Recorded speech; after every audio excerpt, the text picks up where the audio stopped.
Good evening, and I'm stalling a little bit because there are two times when we're going to start this, and some people will be coming a little later. I want to welcome everybody who's here to the second of the series of lectures sponsored by the Montauk Historical Society on the history of Montauk. This idea came about when Hugh and I met one day in Bridgehampton, and he wanted to do a series of lectures about three people: Arthur Benson, Carl Fisher, and Austin Corbin, the president of Long Island Railroad, and what Montauk would have looked like had those men's dreams come to fruition. All three didn't. So anyway, before I start, actually I was hoping the president of the Historical Society, Joe Gaviola, would be here, because I wanted to mention that Joe has quit his job as the manager of Men's Warehouse, and he's now in the swimwear division of Vineyard Vines. And he's waiting for an invitation to the Oscars for the smallest role in a cameo performance in a major motion picture, No Hard Feelings. If you've seen the movie, you realize how funny that is. I'd like to also welcome tonight Miss Jane Fisher, Mrs. Jane Fisher, better known as Rory Finazzo.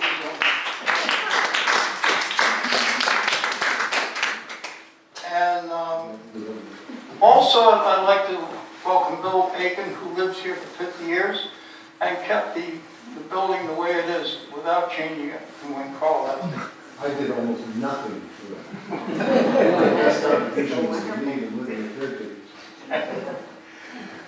So now to start the evening, I'm going to introduce Mia, who is the executive director, and she is going to introduce Hugh King, who tonight is the town historian, not the town crier. The difference is the historian does not lie. Well, also helping us is Ariana on the video. And I guess that's about it. So Mia, it's all yours.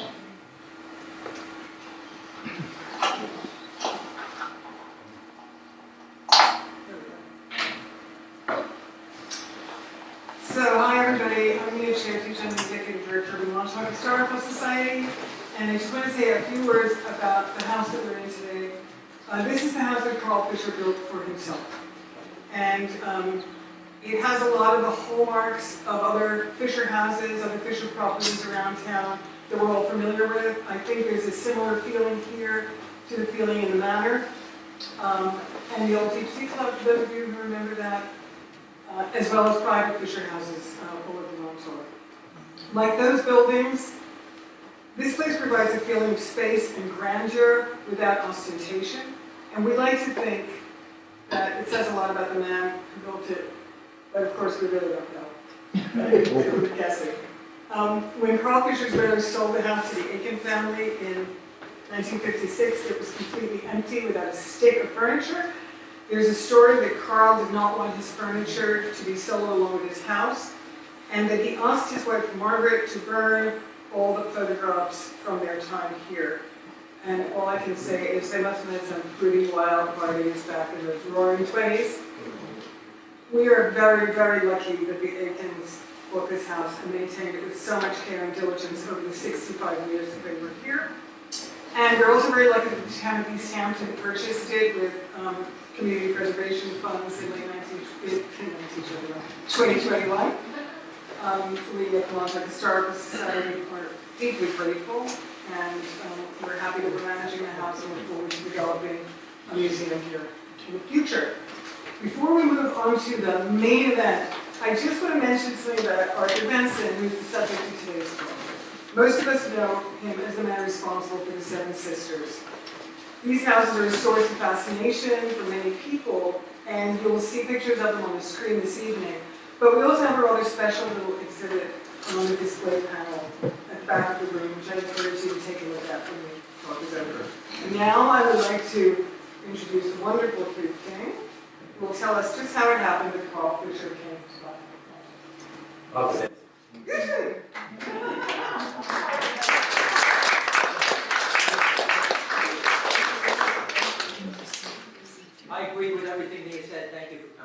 All right. You see this? Bill to recognize tribe goes to the governor. The Montauk tribe, the assembly has passed it again, and it's on the desk of Governor Hochul to give them state recognition. All right, you can hold that. Okay. I want to thank you all for coming, and also I'm going to put this here. Okay. Thank you to the Montauk Historical Society, 631-668-5340, P.O. Box 868-1194, in case you're interested in sending a check. Okay? And I want to thank Dick White for initially inviting me down here. There have been talks about Montauk history, but most of them have been done in East Hampton. If you're going to talk about Montauk history, you should be in Montauk, and what a better place to have than this place. And you also have the great Montauk Library. Okay? And I want to thank Ariana and Mia. Now, the images you see tonight have all been dug up by Ariana. If I was here, the thing would be blank if I had to do it. And she found some images that we haven't seen before. Okay, now it might be difficult to see, but that's the way it goes, okay? And look at the first one that she's got. Those are those 7 houses. And look what's around them. Nothing. Nothing yet, okay? And then I want to thank Mia because she asked me a question, or she posed a fact that I never thought of before. And it changes to me the arc of the story a little bit. And I think it's important to have more than one set of eyes on any problem or any historical fact. And I want to thank her for that. And now, do you know that there are goats in Montauk? And where are they? The Arthur Benson Preserve. How about that? Okay? All right. This is Carlton Kelsey's hat. Carlton Kelsey was one of those great historians, right? Along with your 2 historians from Montauk, Henry Osmers and Richard Gilmartin. Well, you want to talk about historians? Listen to this. We're going to start with 1798, John Lang Gardner. They're talking about the Montaukets. Their idle dispositions and savage manners prevent most of them from living comfortably. Rum has reduced them from a very powerful tribe to a few persons. Pure Indian blood does not run all in their veins. It's corrupted by the black and white men. Wrong. Okay? Timothy Dwight, the president of Yale College. Montaukets have lost the proud and warlike spirit of their ancestors and assumed in its stead a tame, stupid character, the amount of all their aims to acquire the bare necessities of life and doze away their remaining time in the sluggish inactivity which is the middle stage between intellectual and animal existence. 1804, the president of Yale. Silas Wood, 1828. Both the English and the Dutch on Long Island respected the rights of the Indians, and no land was taken until it had been fairly purchased, consisting of, you ready for this fair purchase? Consisting of articles of clothing, implements of hunting and fishing, domestic utensils, and personal ornaments. Now you know that the people who purchased them did not think that that's what those lands were worth. Charles Parsons in 1871, he comes to Montauk. 200 descendants of the original purchasers are waiting for the time when the tribe will become extinct, and there will be no lien on the land. The Indians are said to be idle and worthless except for their king and queen. 1871, I don't think the Montaukets had kings and queens, but that's a story for another day. Okay, Henry P. Hedges, renowned historian. Indians, East Ham, 1897. Indians were resentful, laconic in expression, impatient of restraint. Their nature was full of contradictions. Yielded to the love of strong drink. It seems that the Indian brooding over resolved to hasten his doom and contribute to his own destruction. And that's Henry P. Hedges, 1897, who became the lawyer for the proprietors. Now, there are 2 historians we can listen to, Drs. Gaynell Stone and Dr. John Strong. Dr. Stone edited a History and the Archaeology of the Montauk, Volume 3, 1993, using primary documents to tell the story of the Montaukets. And this is what she said. You know, if you go to James Lane in East Hampton, where Home Sweet Home is, where I work, the big St. Luke's church is, down the road, there's a sign where Thomas James lived, the first minister, and it says, he introduced the catechism to the Indians and preached. Isn't that wonderful? No! The Indians had their own religion. They didn't need Thomas James to tell them anything. And Dr. Stone said the missionary zeal of the English settlers was to create a more tractable workers. That's why they preached to him, okay? And then Dr. John Strong, okay? English settlers and Indians had different ideas about land ownership. Treaties, not deeds. Whenever I say the word deeds, you think of treaties, because that's what they were. They were not deeds, they were treaties, or agreements, okay? English settlers and Indians had different ideas about land ownership. Treaties, not deeds. Settlers were agreeing with the Montaukets about how the land was to be used, or the stewardship of the land. Montaukets were able to live on the land and hunt and fish. So why would they believe they were deeding the land away forever? Okay? And then there was one Montauket, no, he wasn't a Montauket, he was a Mohegan, but a Sansom Occam.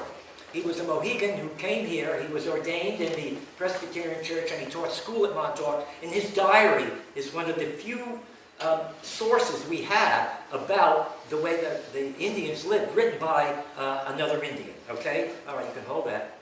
Okay. And of course, the Montaukets were so happy here that before the Revolution and after the Revolution, they went to Oneida, New York, several of them, led by Sansom Occam. Then when the things didn't go well there, they went out to Brotherton in Wisconsin. Okay? And then there are Montaukets still living in Eastville. Okay? Eastville's in Sag Harbor, but it's really an East Hampton town. Okay, you promise not to talk, right? All right, this is what happened. From the beginning of the settlement of East Hampton, Montauk was an ideal location to pasture the livestock of the English settlers. The land was also the home of a band of Aborigines called the Montaukets. From the early 1650s to 1879, there was a systematic transferal of the Montauk lands from the natives to the settlers of East Hampton. At the time of the English settlement in eastern Long Island, the native population had died out in large numbers due to diseases brought by European explorers and possibly by visiting fishermen from New England. As early as 1655, an agreement to keep the settlers' cattle from destroying Indian corn actually had the effect of confining the Montaukets to the eastern half of their land. Also at this time, the Montaukets agreed to sell land only to the settlers of East Hampton. Remember, deeds, treaties. They're not deeds, they're treaties. In 1660, an agreement with Lyon Gardner and other town officials, the Montaukets signed a deed transferring all of their land to the settlers for 100 pounds. This agreement was supposed to allow the Montaukets to live on the land when they wished. Keep in mind that the Montaukets, like other Native Americans, thought that the gifts and money from the East Hampton people are a return for sharing the resources. In 1662, another agreement, which again amounted to the town securing half of the peninsula. This was to thank the town for allowing the Montaukets to set up their wigwams near the town green after they fled their lands because they were attacked by Ninigret, their nemesis from the north. We should also remember that many of the dealings between the natives and the settlers involved the use of alcohol, which not only the Native Americans tolerate, either did the English, but almost every agreement years ago, I guess, was punctuated by alcohol. As the town began to gather hold on the western side of the peninsula, the Montaukets were then confined to longer periods of time on the eastern half. This confining of the natives was harmful because it isolated them from their hunting and gathering areas, which corrupted their nutrition. The Montaukets lived by hunting game, collecting shellfish, gathering nuts and berries, which required the ability to ship their village sites. Any restriction of the mobility would cause irreparable damage to the quality of life. Also, wandering stocks of the Montauk was confiscated. Their dogs, which they used for hunting and food, were shot as predators to the townspeople. Animals that were limited in the amount of fire, and they were also limited in the amount of firewood they could cut down. The Montaukets were rapidly becoming tenants on the land that they had occupied for years. In 1665, another agreement included restriction on the burning of pasture land by the natives. The Montaukets relied on seasonal burnings to open up new planting fields. This burning also cleared woodland and underbrush, which had the effect of allowing new growth of blueberries, blackberries, and other shrubs and grasses that attracted large game. The East Hampton settlers curtailed this practice as wasteful because it needlessly destroyed the pasture lands for livestock growing. You having fun yet? By 1687, the town trustees had negotiated for the purchase of North Neck, Indian Field, and Point Field, buying the Montaukets out of their remaining lands. Doesn't it seem that the same land is being bought more than once? Anyway, in the space of 39 years, the townspeople of East Hampton had secured, according to the English laws, the entire peninsula of Montauk. Okay? Now, in 1719, the Montaukets signed an agreement to not permit any strange Indian come to Montauk. The town trustees objected to any Montauk marrying either an African American or an Indian from another area. Also in 1756, Montauk women were warned that marriage to a strange Indian or foreigner or an African American would result in forfeiting all their claims to the land as well as those of their ancestors. Arthur Benson did not invent mistreatment of the Indians, did he? It happened way before he got here, okay? However, Native American settlements had at times become havens for fugitive slaves. Around the time of the Revolution, some Montauks thought they would be better off if they left their ancestors' lands between years 1774 and 1784. About 40 Montauks removed themselves to Oneida in upstate New York in a settlement called Brotherton. They fared little better there, and some again moved to Wisconsin. Further agreements with the Montauks prevented them from keeping stock for anyone else or disposing of their grasses and hay. They were forbidden to cut or sell any corn stalks except in their own cattle, and were limited to 3 dogs for the entire settlement. The Montauk children were indentured for periods of 6 months to 25 years, and their arms were confiscated so hunting for provisions and skins for clothing was difficult. And their access to firewood, which was essential to cooking and heating, was limited.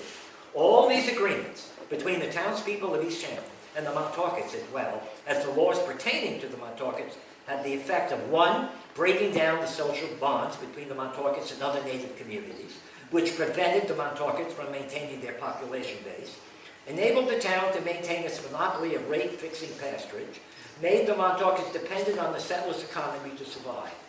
The Montaukets had resorted to producing tools, baskets, and scrubs, to cane chairs, to selling shellfish and berries and other activities. They supplied goods and services to the people in East Hampton in order to exist. Okay, Arthur Benson's not here yet. Okay. All right, now, I was privileged, Robert Farrell, the nominal chief of the Montauk Nation, invited me to his house where his mother had the diary of Queen Maria Fowler, I'm not sure. And I looked at this diary. Oh, there she is. Hey, Ariana. Thank you. Wait, can you go back one? Did you go back? Absolutely. All right. This picture's important. I'm sorry. I'm keeping up with you. This picture was taken about 1878, and these were the Farrell family, we believe, living on Indian Field. All right, so there were people down there, and this is the only picture of a group of them I think we were able to find. And now the next picture, and this is the woman's diary. Now I'm going to read part of it for you. There we go. Okay. She says in the diary, in 1885, Frank Benson, son of Arthur Benson, promised to give her $80 a year as long as she lived, and also promised to educate her children. The money stopped coming after a few years. She came off Montauk. Remember, you come off Montauk, and you go on Montauk, right? You don't go to Montauk. All right. She came off Montauk to live with her sister Olive Butler in Freetown. Her house was burned to the ground, as was her father's. When she went back to Montauk, everything was gone, including all her husband's papers. Queen Maria's great-great-granddaughter, Olive Farrell, has a copy of the 1885 deed to land at Freetown that Queen Maria received from Frank Benson. So, that's someone's actual diary. All right, now, you can take that one too. All right, now we come to the court case, right? Okay. In 1852, disagreements between the proprietors, these are the people who gave money for all these purchases, and the elected town trustees arose over the stewardship of Montauk. The trustees had been charging people for hunting privileges in Montauk and putting the money in the town coffers. The proprietors insisted they had purchased the treaties, through the years, and that they were tenants in common, and they were entitled to any revenues emanating from Montauk, including the sale of firewood. The trustees stated that the purchases of deeds agreements through the years were for the benefit of the entire town. So what happened in that good old staple of East Hampton history? A lawsuit, okay? Henry Hedges, that historian who I read before, on behalf of the proprietors, takes the issue to court, and the decision is made that the proprietors are the true owners of Montauk, and the deeds, treaties, from the past are to be turned over to the proprietors. And that's the beginning of the case that Ariana found for you. The seven proprietors were chosen, with trustee Stephen L. Hedges as clerk. Now remember this one. This happens later, but I'm going to tell you now, all right? Benson later on convinces Stephen L. Hedges and the proprietor's trustees to give him the original documents pertaining to Montauk, and he will keep them in his safe. They're never returned. And Benson's widow, Jane, another liar, Rory, maybe you can play her. Okay. Benson's widow, in 1917, turns him over to the Long Island Historical Society. And Frank Benson was a trustee. And then now it's the Brooklyn Museum. There are only scans in the Long Island room of the library.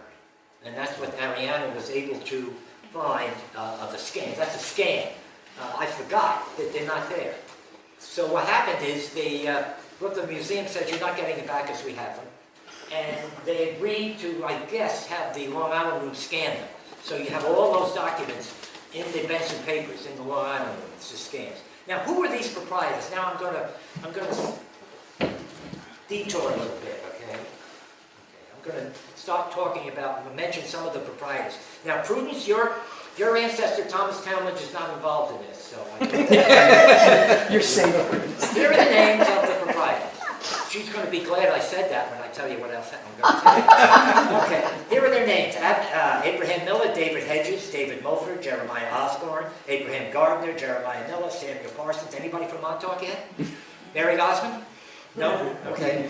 David Hedges, Nathaniel Hunting, Stephen Parsons, Elisha Osborne, Matthew Barnes, John Miller. Anybody from Montauk yet? No. No? Vinnie Grimes? No? No. Okay. Seth Barnes, Jonathan Conklin, Daniel Hedges, Jeremiah Gardner. They were all upstreeters. Okay? They're all people from East. Now, this is where I'm going to just diverge a little bit. When my wife Loretta was doing the research for the book about the Goody Garland witchcraft case that took place in East Hampton in 1657, she read the town records. Okay? So when these people tell you, not Prudence, when these people tell you we're 13th and 14th generations, we've been here all this time, aren't we wonderful? They better be careful. Because this is what Loretta found in the town records. Okay? From some of these Gardners, Millers, Parsons, Hedges. One of their servants, Daniel Fairfield, was accused not only of attempting to seduce Thomas James's daughter, but also his maid. Okay? Another one of these people was accused of standing behind Mrs. Gardner and making bow-wow noises. Okay?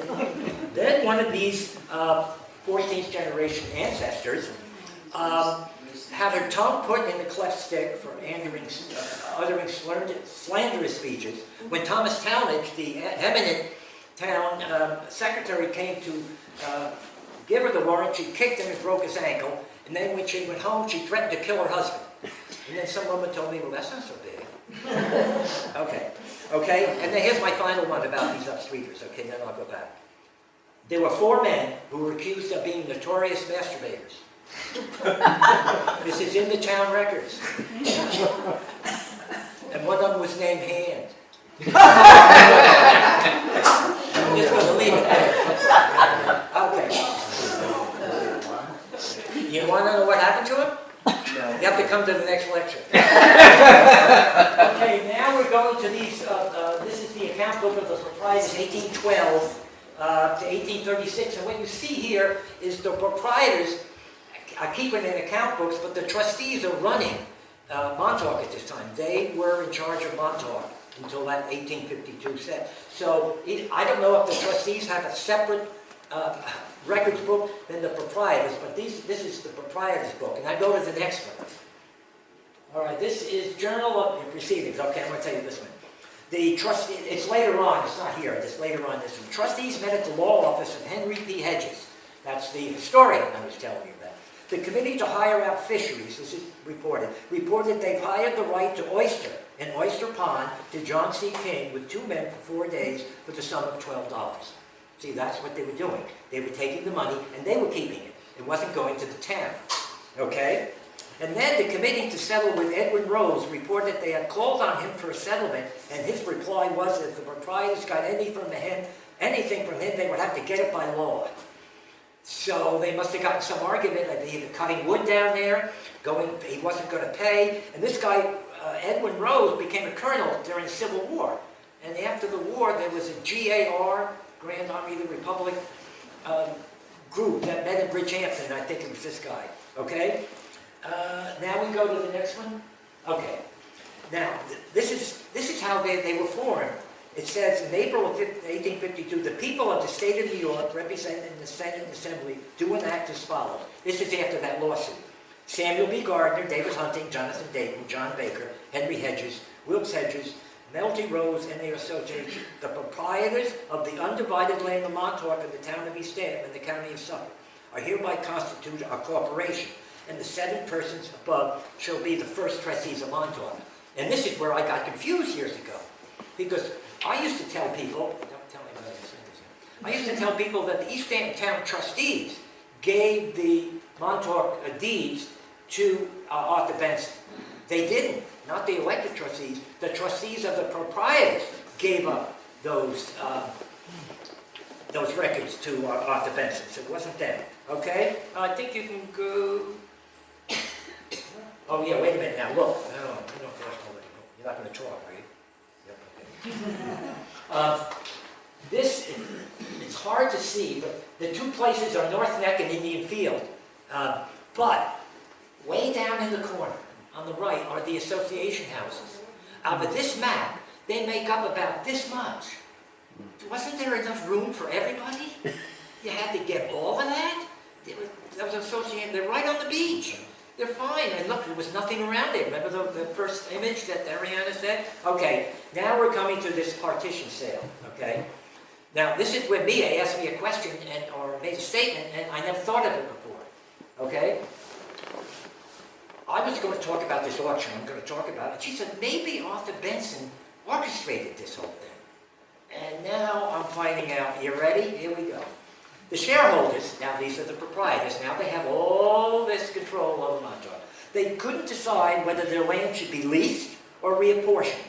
Some of their shareholders sold their shares to outsiders of the town, people from away, as Mrs. Cratchit would say. Henry C. DeForest, he bought some shares. You know who he was? He was the brother of Robert DeForest, one of the first owners of the association house. He could have known Benson. Samuel B. French lived in Sag Harbor, and at one time went on several whaling voyages. He was the president of the Board of Commissioners of the New York Police Department. He could have known Benson. Okay? Charles McLean worked in the law office of Samuel J. Tilden. You know who Samuel J. Tilden was? Samuel J. Tilden was the first candidate to run for president of the United States, win the popular vote, and lose the election. It's the election of 1876. He's a Democrat. Rutherford B. Hayes is a Republican. Well, he needed 185 electoral votes. He only had 184. And there were 20 electoral votes up for discussion in the South. Sound familiar? Okay? So, there was a commission appointed, 12 Republicans and 11 Democrats. The Republicans on this commission convinced the electors, the elected officials in the South, to give all the electoral votes to Rutherford B. Hayes.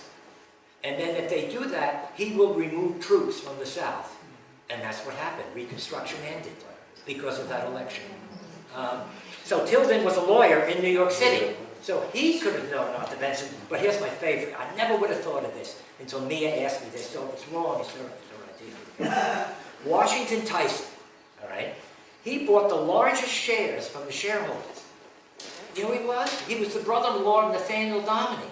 Nathaniel Dominy was the guy hired by Benson to coerce the Montaukans from coming off their lands. So, and Nathaniel Dominy met Arthur Benson in the 1860s. Nathaniel Dominy was having trouble with these leases down where the fish factory is in that area. Benson helped him. So now he's beholden to Benson. So Tyson is the brother-in-law of Dominy, who is now working for Arthur Benson. So, then Robert Grinnell and his wife. I can't find her. I had Andrea Meyer at the Long Island room on the case. We found a Robert M. Grinnell, but we can't connect him to anybody. But he decides he had purchased shares of Montauk, and he sued the Bakers because he wanted to know how much they were worth. And then the judge decides that a partition sale is to be held at auction, and the proceeds would be distributed equally among the non-Indian shareholders. The referee's report, listen to this, also stated that the Montauk's land was owned by the entire community as a corporate entity, not by individual members of the tribe. That, of course, was ignored. Okay?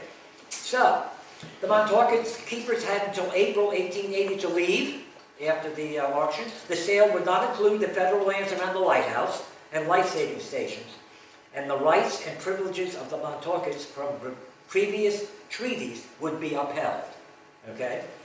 Well, the sale of Montauk took place October 22nd, 1879 on the porch of Jehail K. Parsons.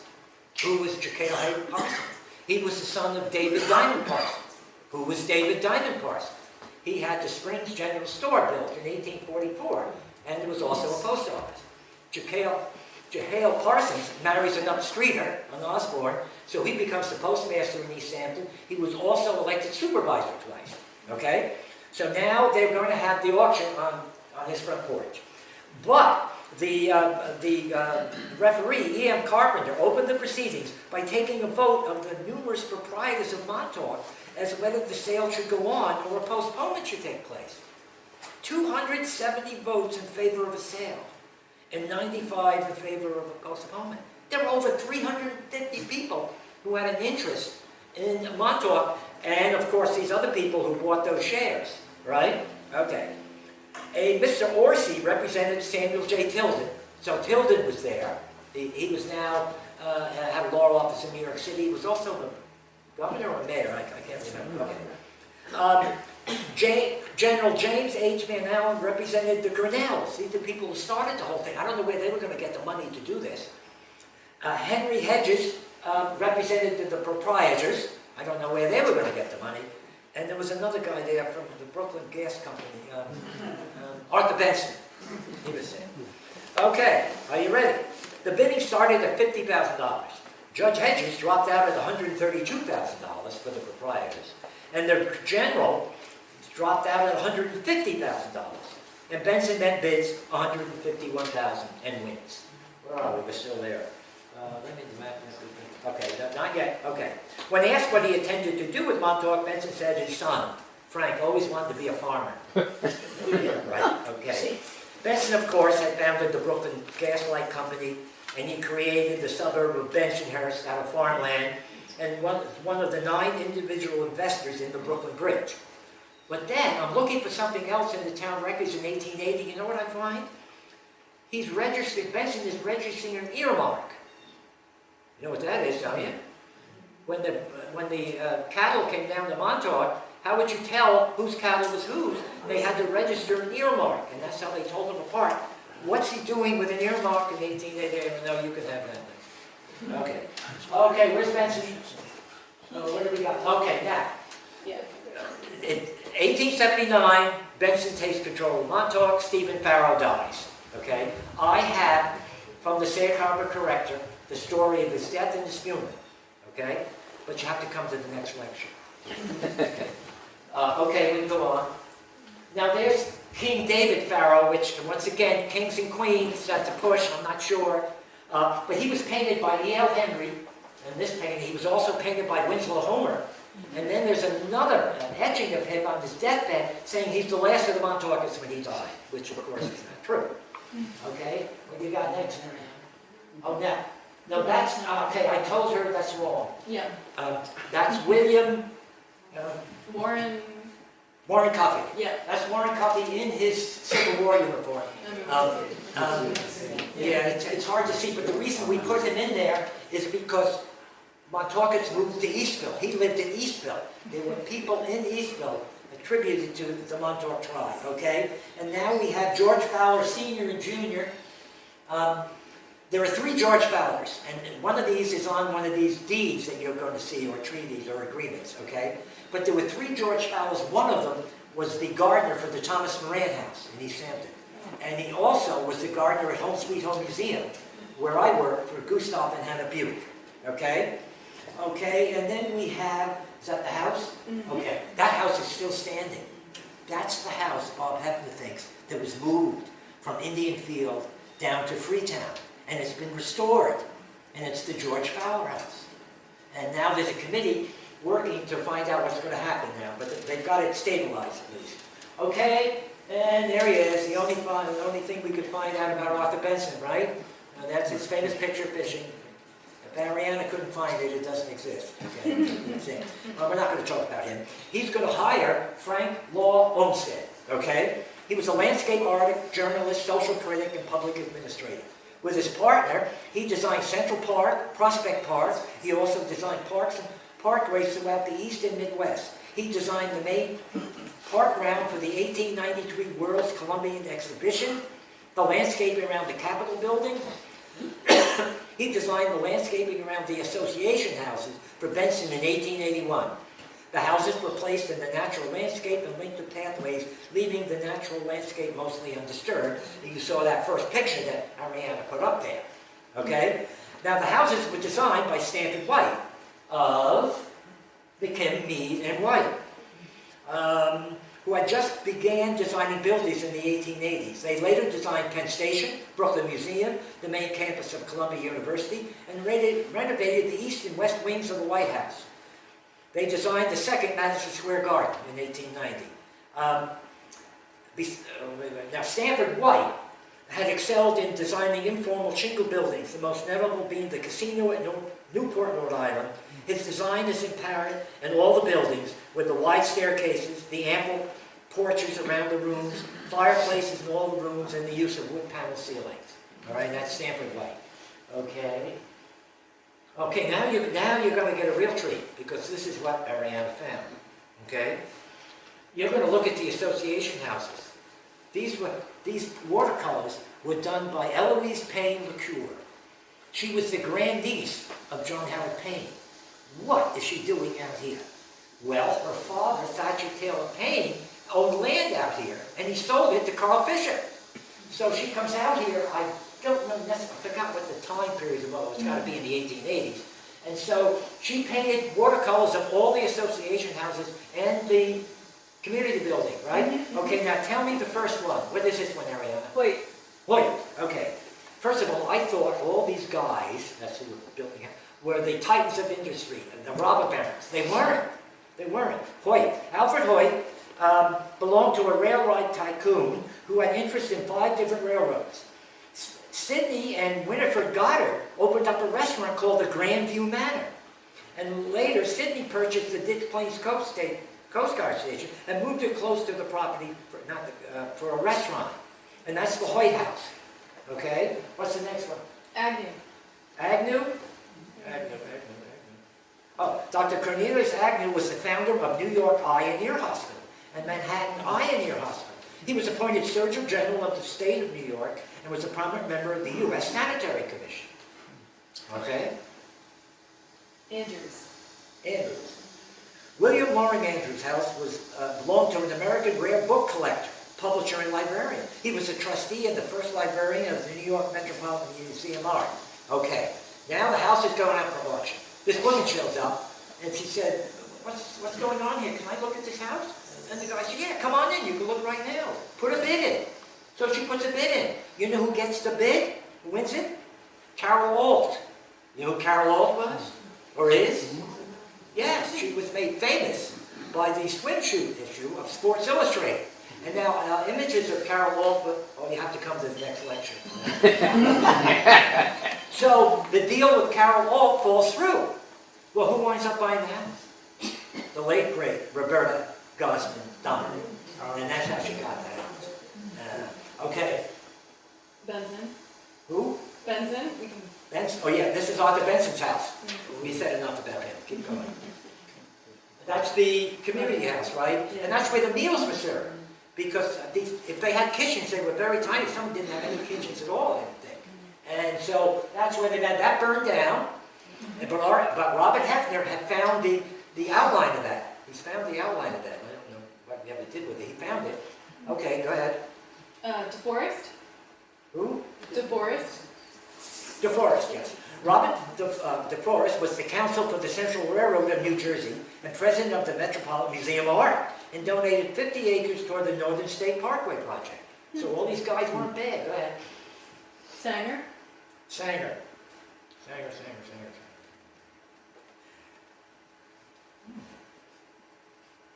Oh, Henry and the Lillian Sanger house was sold to Carl Fisher. Okay. That's not this place, though, is it? No, okay. we don't have a photo of the Orr house. The Orr house? Yeah. Okay, well, I'll talk about it anyway. The Alexander Orr house was named Tick Hole Yeah. by owner Harrison Tweed. Harrison Tweed, who cleared the beach of intruders by walking down to the beach and strolling naked. Edward Albee had the first refusal, but he didn't buy the house because there was no swimming pool. Dick Cavett and Carrie and I buy it. Burns in 1997, and they rebuilt it without plans using men at work from East Hampton. Okay, that's it, right? Oh no, now I only found an image of the inside of it. And the thing that struck me, there's a microscope on the table there.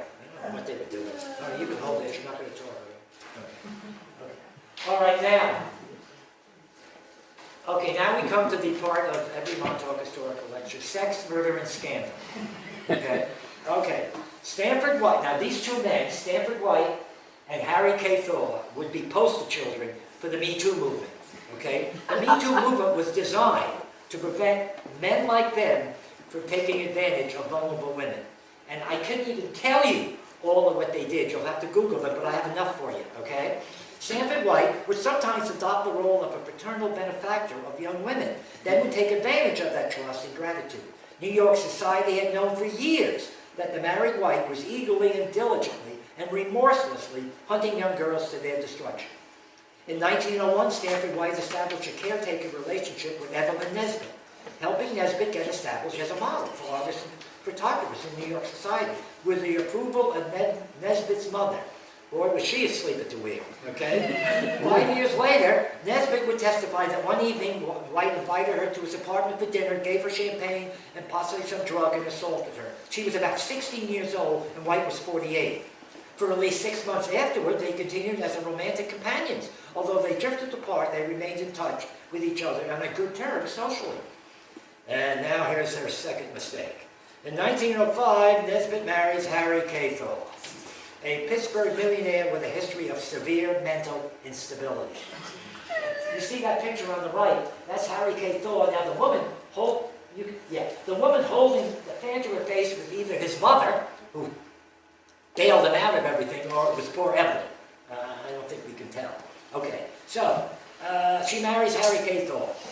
Thor was jealous and thought of White as a rival, but White had moved on to other women. White thought a poser of little consequence. On June 25th, 1906, White dined at a restaurant called Martin's near the theater on top of Madison Square Garden. As it happened, Thor and Nesbit also dined there, and Thor was said to have seen White at the restaurant. That evening, the premiere of Mademoiselle Champagne was being performed at the theater at the top of Madison Square Garden. During the show's finale, I Could Love a Million Girls. Thor approached White, produced a pistol, and said, "You ruined my wife," fired 3 shots and killed White instantly. Following the killing, there was blanket press coverage, and William Randolph Hearst's newspapers played up the story, and the murder trial is the trial of the century. After one hung jury, Thor was found not guilty by reasons of insanity. But in this case, 2 new things grew up. One of them was, Thor said, I'm not going to prove insanity, I'm not going to do that. So they invent temporary insanity. And then there was so much publicity about the trial that they had to sequester the children. These 2 things didn't happen. All right, hold on a minute. Evelyn Nesbit was an American artist, model, chorus girl, and actress. She is best known for her career in New York City, particularly involvement in the relationship between Harry Thor and Stanford White. As a model, Nesbit was frequently photographed for mass circulation newspapers, magazines, advertisements, souvenir items, and calendars. She moved to New York posing for legitimate artists including James Carroll, Frederick Church, and Charles Dana Gibson, who idolized her as the Gibson Girls. She began modeling with both fashion photography and the pinup as an art journal were beginning to expand. She visited Thor while he was confined to the mental asylum. She toured Europe with a dance troupe and her son Russell Thor, who Harry K. Thor was not his. Later, she took the boy with her to Hollywood, where she appeared in numerous silent films. She wrote 2 memoirs about her life. She died in California in 1967. Okay, now we're going to see some more. We're almost done. Well, we're going to get done under 47 minutes. That's good. Okay. The other way. Okay. Yeah, here we go. Okay. This is a copy of a contract between Montauk Indians George Maria and Wyandotte Farrell and Arthur Benson in 1885.